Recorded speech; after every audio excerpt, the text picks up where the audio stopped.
Les cellules ont une structure et un fonctionnement, c'est-à-dire un métabolisme en fait, globalement. On peut dire que la cellule, c'est une unité structurale et fonctionnelle. Aujourd'hui, nous allons travailler sur le fonctionnement cellulaire et plus spécialement sur l'énergie. Les cellules ont besoin d'énergie pour fonctionner. Donc on peut se poser la question, les cellules ont besoin pour fonctionner d'énergie, comment cela est-il possible? C'est quoi l'énergie? Bon. Alors globalement on peut dire que l'énergie c'est une conséquence au niveau cellulaire par exemple d'une oxydation du dioxygène sur une molécule que l'on appelle le glucose. Donc cette réaction chimique va produire de l'énergie. Et cette énergie va pouvoir être utilisée pour diverses réactions chimiques. Alors l'énergie, bon c'est compliqué, c'est pas à retenir, mais c'est mis en réserve sous forme d'ATP, adénosine triphosphate en fait. Bon, les mécanismes ne sont pas étudiés en classe de seconde. Donc essayons de voir de quoi les cellules ont besoin pour assurer le fonctionnement, c'est-à-dire on sait très bien qu'elles ont besoin d'énergie. Mais comment cela est-il possible? Essayons de relier d'abord au niveau cellulaire donc leur fonctionnement avec une certaine forme d'énergie qui pourrait être utilisée.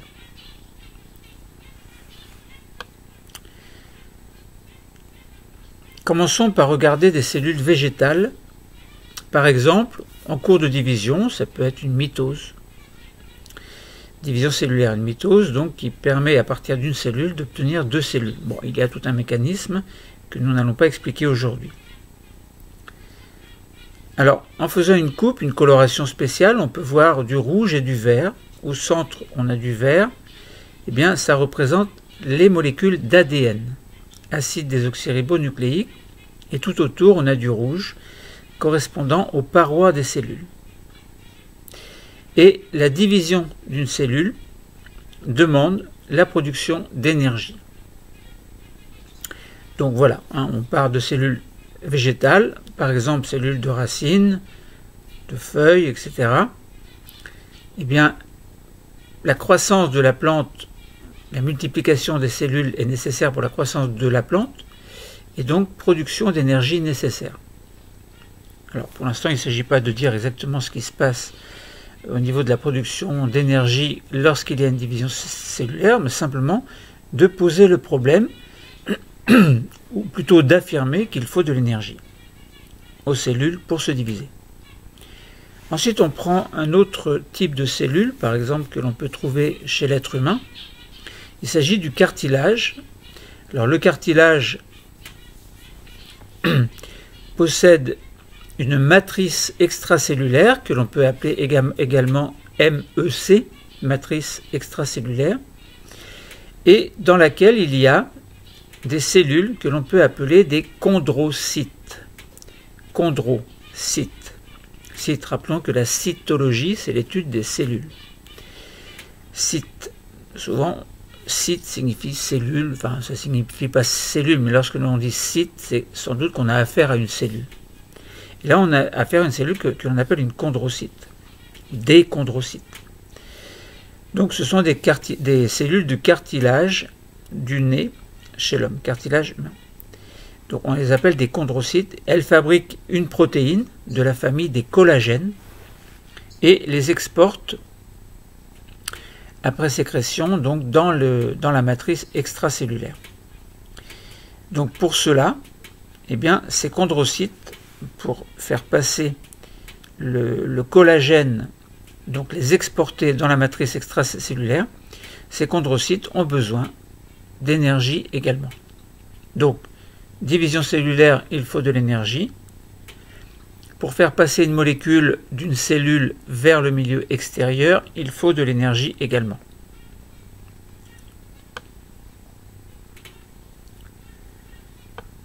Ensuite, regardons une paroi, par exemple celle de la paroi intestinale. On aurait pu prendre également l'exemple d'une muqueuse tout autre. On aurait pu prendre les bronches aussi. Bon. Et puis voir un petit peu de quoi est constituée la paroi bronchique. Là, on prend la paroi intestinale. Alors l'intestin, c'est quoi? Ça fait partie du tube digestif. C'est un endroit qui va permettre à un certain endroit, en fait, à des microvillosités de faire passer les nutriments issus de la digestion vers le sang. Bon, on parle également quelquefois de lymphe. Donc, bon. Mais l'objet, c'est pas l'étude des nutriments, du passage des nutriments dans le sang. C'est simplement essayer de faire la relation entre une cellule qui a besoin d'énergie pour fonctionner, etc. Là, ça concerne la paroi intestinale. Est-ce qu'on va parler d'énergie? Eh bien oui. Il y a, au niveau de la surface de la paroi intestinale, des espèces de cellules que l'on appelle des cellules à mucus. Donc il y a à l'intérieur plein de petites vésicules, donc des petits ronds, comme des petits sacs, qui possèdent du mucus. Donc le mucus est une substance qui est plus ou moins épaisse, et entre autres du mucus est produit par exemple également au niveau des bronches. Et juste une petite parenthèse, dans la mucoviscidose, il y a un problème par rapport à ce mucus en fait qui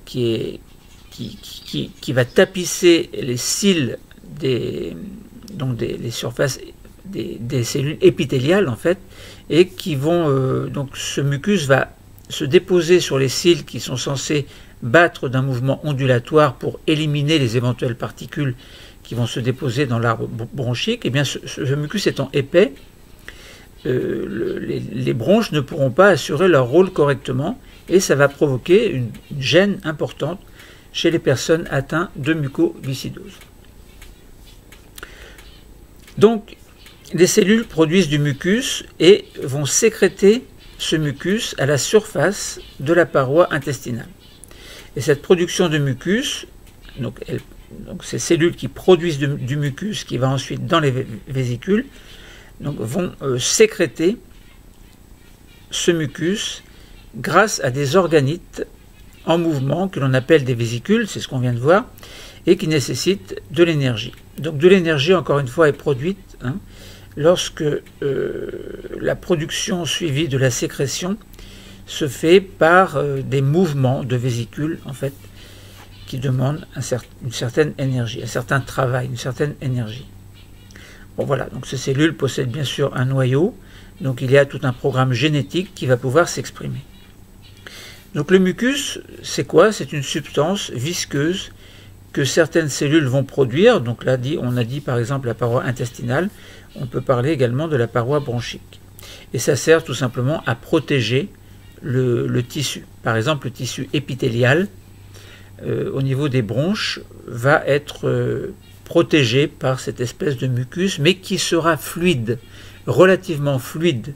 Pourquoi cette fluidité? Parce que ce sera en relation avec des ions chlorure Cl- qui vont pouvoir, à partir du cytoplasme des cellules épithéliales, passer en direction de la lumière des bronches, par exemple, grâce à une protéine canal que l'on appellera la protéine CFTR. Bon.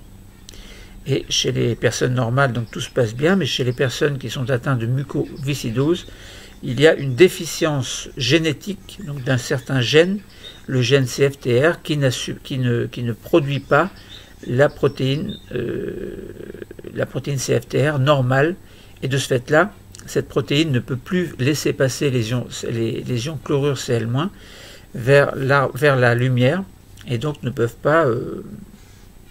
Donc de ce fait-là, le mucus reste épais. Bon, donc voilà. À noter que cette énergie, au passage, on en parlera dans d'autres cours également, que cette énergie est produite en très très grande partie par ce que l'on appelle des mitochondries, qui sont des organites présents dans la plupart des cellules eucaryotes, c'est-à-dire les cellules qui possèdent un vrai noyau. Et le noyau sert à quoi? Eh bien, à protéger le matériel génétique, c'est-à-dire les mitochondries, c'est-à-dire les chromosomes et entre autres les gènes, c'est-à-dire l'ADN en gros, quoi. Bon. Alors,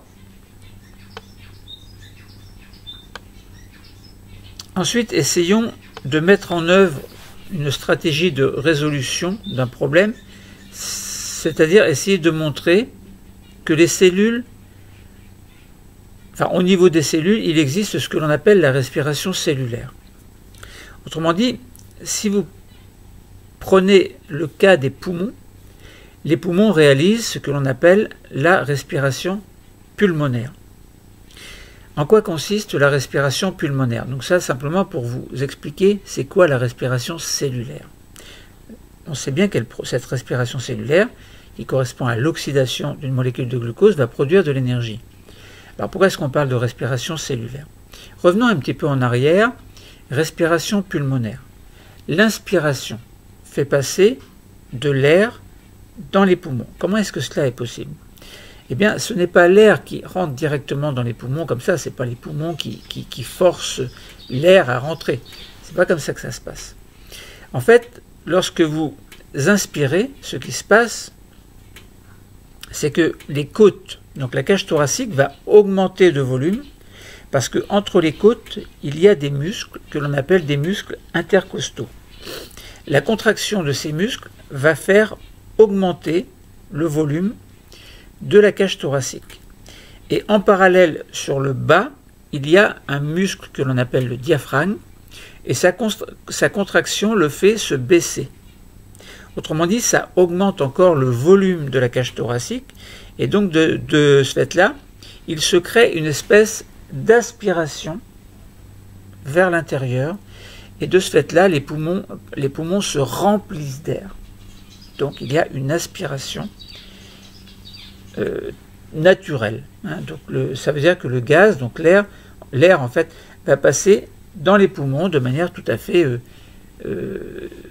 naturelle, sans qu'il y ait de forcing entre guillemets, simplement parce que l'air doit s'engouffrer dans les poumons suite au gonflement de la cage thoracique. Et ensuite, cet air qui arrive dans les poumons, donc il passe par les bronches, puis les bronchioles, et arrive dans les alvéoles pulmonaires, eh bien, dans cet air, il y a du dioxygène, alors il y a du dioxyde de carbone également, 0,03% à peu près dans l'air, la quantité dans l'air. Et alors cette quantité, entre parenthèses, a tendance à augmenter dû au gaz à effet de serre. Hein. Bon, enfin, ça c'est un autre problème, mais le CO2 est un gaz à effet de serre. Donc on dit 0,03%, mais si on continue comme ça à produire du dioxygène, du dioxyde de carbone plutôt, eh bien la quantité va tout doucement augmenter. Quelles seront les conséquences sur le corps humain, en plus des conséquences sur le fait que ça augmente la température de l'effet de serre? Ça, c'est un gros problème. Bon, bref, c'est un autre sujet. Donc, on a dit que l'air arrive jusqu'aux alvéoles pulmonaires. Dans l'air, il y a de l'oxygène, quantité 21% à peu près, et une certaine partie de cet oxygène, de ce dioxygène, oxygène c'est l'atome, mais dioxygène c'est deux atomes reliés entre eux.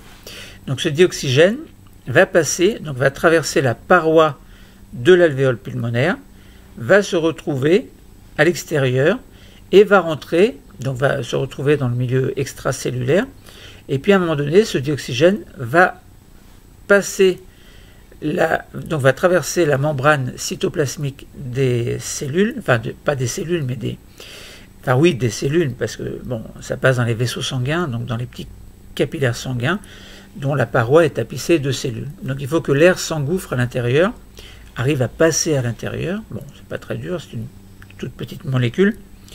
Et donc le dioxygène se retrouve dans le sang, et ensuite est véhiculé dans l'ensemble de l'organisme grâce au cœur, qui est une pompe qui se charge d'aspirer le sang et de le rejeter. Alors, bon, il y a un mécanisme cardiaque que l'on ne va pas expliquer ici, mais une pompe, c'est bien faire venir quelque chose et faire repartir ce quelque chose. Et ce quelque chose, c'est bien le sang. Donc le sang arrive dans le cœur et repart du cœur. Mécanisme à voir en détail dans un autre cours. Donc le dioxygène, il se retrouve dans le sang, il circule, il va arriver, par exemple, imaginons des cellules musculaires. Cellules musculaires, leur rôle, c'est de se contracter pour faire un exercice. Par exemple, si vous voulez courir, les muscles de la jambe doivent se contracter. Eh bien, les cellules musculaires prennent du dioxygène, oxydent des molécules de glucose et produisent de ce fait-là de l'énergie avec rejet de dioxyde de carbone et d'eau. Bon, donc voilà, ça c'est de l'énergie, c'est un exemple pour dire que les cellules musculaires ont besoin d'énergie pour fonctionner. Lors du métabolisme basal, c'est-à-dire lorsque vous vivez tout naturellement, toutes les cellules ont besoin en permanence d'énergie pour vivre. La preuve que l'énergie est créée en permanence, c'est qu'on est toujours à une température d'environ 37 degrés. Bon. Ça veut bien dire qu'il y a de la chaleur qui est produite à l'intérieur du corps. Il y a des oxydations permanentes au niveau cellulaire et pas que les cellules musculaires. Là, on a pris l'exemple de cellules précédemment qui ont besoin d'énergie. Bon. Division cellulaire, énergie. Les chondrocytes ont besoin d'énergie.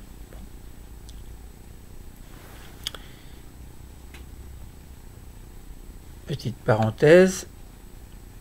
Alors, voilà.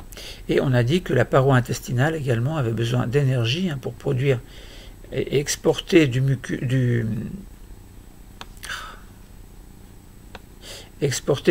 sur la paroi. On avait parlé un petit peu des bronches également.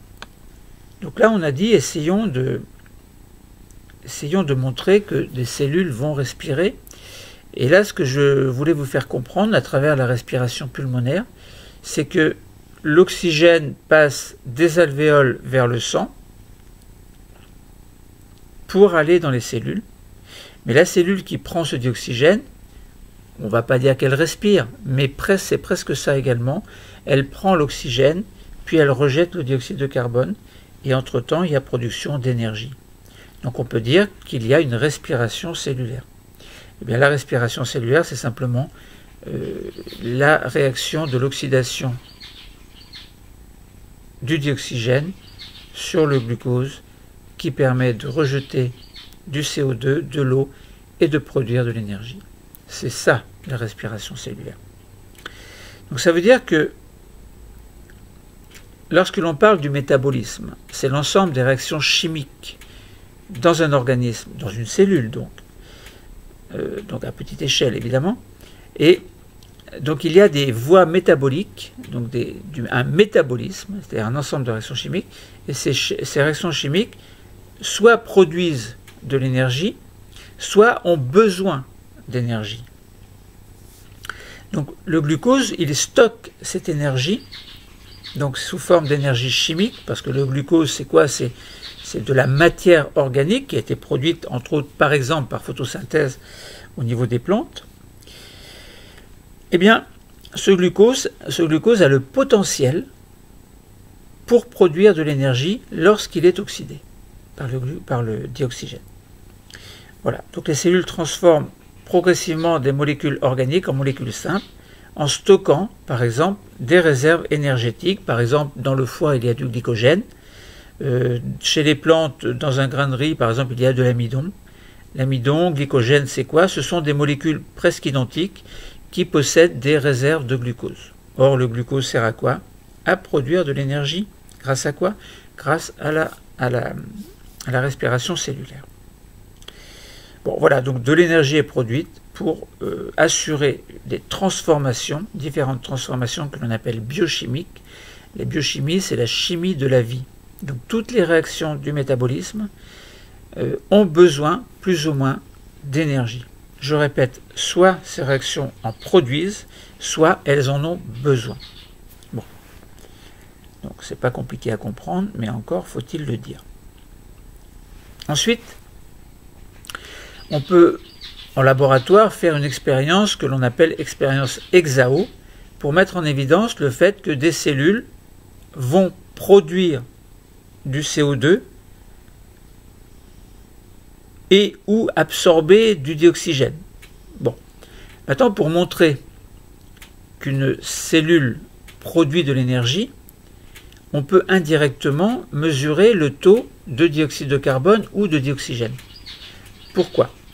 Parce que, imaginons, on a une sonde. On met la sonde dans ce que l'on appelle un bioréacteur, c'est-à-dire un réacteur qui possède de la vie. Donc on met des cellules. Par exemple, on met des racines, des bouts de feuilles, etc. Et on regarde à partir de ces sondes, parce qu'on peut mettre une sonde à dioxyde de carbone et une sonde à dioxygène, et puis on regarde quelle est l'évolution donc du dioxyde de carbone et de l'oxygène.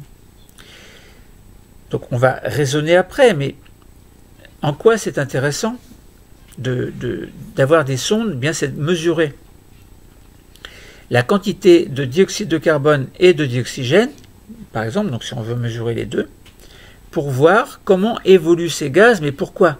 Pourquoi? Parce que nous savons qu'au cours de la respiration cellulaire, du dioxygène va oxyder du glucose pour produire du dioxyde de carbone, entre autres. Vous voyez, oxygène oxyde le glucose et production de dioxyde de carbone. Donc, oxygène, dioxyde de carbone, avec de l'énergie en plus. Donc si on mesure, imaginons, on a une sonde à oxygène. On met des cellules, on ferme l'enceinte, et puis on regarde comment évolue, grâce à un graphique qui est reproduit sur l'ordinateur. C'est pour ça qu'on appelle cette expérience donc EXAO, expérimentation assistée par ordinateur. Sous-entendu, on a une sonde, le tout est relié à un ordinateur, cette sonde est en contact avec des cellules, et on regarde ce qui se passe. On part, donc on va dire dioxygène, dioxyde de carbone. On a une sonde à dioxygène. On laisse le temps passer. Que va-t-il se passer? Donc on laisse le temps passer. Donc, eh bien, si les cellules utilisent le dioxygène pour oxyder du glucose, alors la quantité de dioxygène va diminuer dans l'enceinte à mesure que le temps passe. Donc on pourrait dire, en observant ces résultats, que puisque CO2 diminue, puisque O2 diminue, alors c'est très probable, l'hypothèse est très forte, comme quoi ce dioxygène diminue parce qu'il est utilisé pour oxyder du glucose. Et bien que l'on ne voit pas le glucose, puisqu'on a juste une sonde à dioxygène, on ne voit pas ce glucose, mais on l'imagine, puisqu'on connaît le mécanisme de la respiration cellulaire. Donc, dioxygène diminue? Très certainement, parce qu'il oxyde du glucose pour produire de l'énergie. Donc ça veut dire que les cellules prendraient ce dioxygène en vue de produire de l'énergie pour continuer à vivre, pour assurer différentes fonctions du métabolisme. Donc voilà, c'est une première chose. Autre chose, on peut prendre le dioxyde de carbone. Si on prend juste la sonde de dioxyde de carbone, si par exemple cette quantité de dioxyde de carbone augmente sur la courbe que l'on a représentée, enfin qui se construit toute seule lors de l'expérience EXAO, donc si ce CO2 augmente, alors il est fort probable que c'est parce que du dioxygène a oxydé du glucose. Pourquoi est-ce qu'on peut l'affirmer? Parce que cette réaction, c'est la respiration cellulaire, et donc le dioxyde de carbone est libéré. Donc s'il est libéré dans l'enceinte, ça veut bien dire, très certainement, que la respiration cellulaire a eu lieu avec rejet de dioxyde de carbone.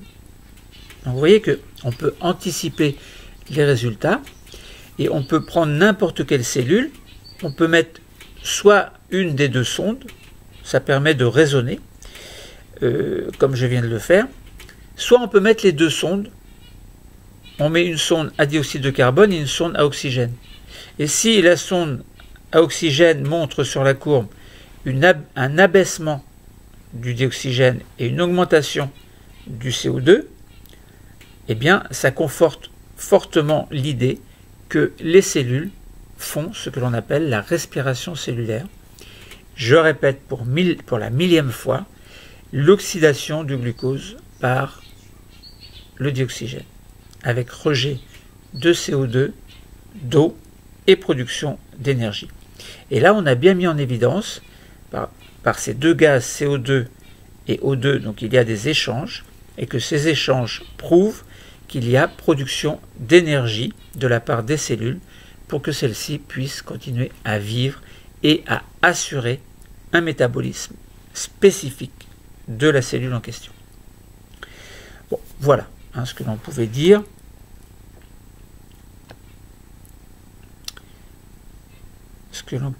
Alors, évidemment, c'est très long. Donc là, on a mis en évidence le fait que dans nos cellules, il y a de l'énergie qui est produite. Alors, on a simplement mis en évidence le fait que dans les cellules en division, dans le cartilage, au niveau d'une paroi, par exemple celle de l'intestin, il y a besoin d'énergie. Et comment est produite cette énergie? Eh bien, par respiration cellulaire, qui va mettre, et ce n'est pas dit dans les documents ici, et c'est un petit peu hors programme de seconde, mais cette énergie, elle n'est pas... ce que je veux dire, c'est que lorsqu'il y a une oxydation du glucose, c'est pas comme une petite bombe qui va produire de l'énergie, c'est pas ça. En fait, l'énergie est produite. Donc il y a libération de CO2 et H2O. Bon, ça, ce sont des déchets. Entre parenthèses, il y a libération de H2O, ça veut dire qu'il faut boire. Lorsque l'on fait beaucoup de sport, admettons qu'on se déshydrate, c'est un petit peu à cause de ça. Bon, il n'y a pas que ça. Bon, bref, ce que je voulais dire, c'est que cette respiration cellulaire qui produit de l'énergie, ça ne produit pas de l'énergie spontanément comme ça, sous forme d'une petite bombe cellulaire. Non. Cette énergie, elle est mise en réserve dans des molécules. Ça veut dire que des molécules que l'on appelle ATP, adénosine triphosphate, vont avoir en soi, en elles, ces molécules, ce potentiel de pouvoir produire de l'énergie. Alors, comment? Eh bien, c'est compliqué, mais en gros, on peut dire que adénosine triphosphate, c'est adénosine avec 3 phosphates reliés. Et dans ces 3 phosphates, il y a des liaisons covalentes assez riches. Et par exemple, si on libère le 3e phosphate, enfin le premier phosphate, ça dépend dans quel sens on va, si on libère le premier phosphate du second phosphate, on a une production d'énergie, et cette énergie peut servir à d'autres réactions chimiques qui, pour ce faire, ont besoin d'énergie. Bon, vous voyez, les choses sont compliquées, bon, à la fois simples et compliquées, mais sont logiques en tout cas.